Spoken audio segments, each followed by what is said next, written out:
Bonjour à tous, c'est Emmanuel, j'espère que vous allez bien. Je vous retrouve et bien dans ce décor extérieur.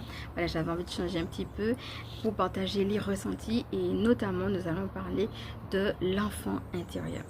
Alors installez-vous confortablement, respirez profondément, commencez à voir vous-même comment vous êtes en interaction avec votre enfant intérieur et on est parti.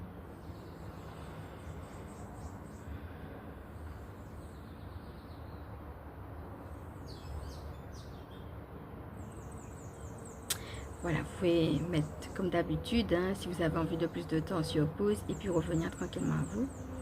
Et moi-même, pendant que j'étais en train de prendre ce petit temps avec vous, ce qui me venait, c'était l'importance aussi de prendre des temps de prière.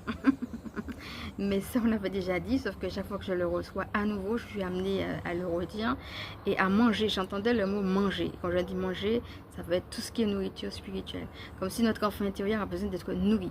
Voilà, c'est ce qui me venait pendant que j'étais en train de faire ce petit temps avec vous. Alors, je vais prendre mes notes et puis ensuite, on va voir la carte qui est sortie autour de l'enfant intérieur. Quitter les a priori. Revenir à la tranquillité. Quitter les je dois, les il faut. Cette notion d'obligation. Et cette notion d'obligation, on va voir l'autre à travers nos prismes et à travers ses obligations. Il faut être comme ça. Donc l'autre aurait dû être comme ça. L'autre doit être comme ça. Vous voyez, on a nos propres prismes, nos propres notions d'obligation et on voit l'autre à travers ça et non plus à travers qui il est. Donc quitter tous ces a priori et retrouver finalement avec l'autre un rapport différent depuis cet espace de tranquillité. On entre dans un rapport qui est basé sur l'écoute. Et là, à ce moment-là, je voyais une porte. Comme je disais tout à l'heure, sur qui il est, c'est une porte qui nous est donnée pour être à l'écoute de l'autre et à l'écoute de qui il est tout simplement. Nous sommes amenés à ralentir pour goûter à cette tranquillité, la savourer et ouvrir cette nouvelle porte qu'elle nous propose. Et là, ce qui va nous y aider, c'est notre enfant intérieur.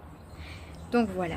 Alors je rappelle que l'ange qui va nous aider à nous connecter à notre enfant intérieur, c'est Nitaël. Et aussi qu'on avait eu la carte de la tranquillité. Donc si vous n'avez pas suivi cette guidance, n'hésitez pas à aller la voir, puis à voir ce qui avait été dit autour de cette carte. Alors nous passons maintenant à une deuxième partie où j'ai mis en place quelques questions comme d'habitude. Hein.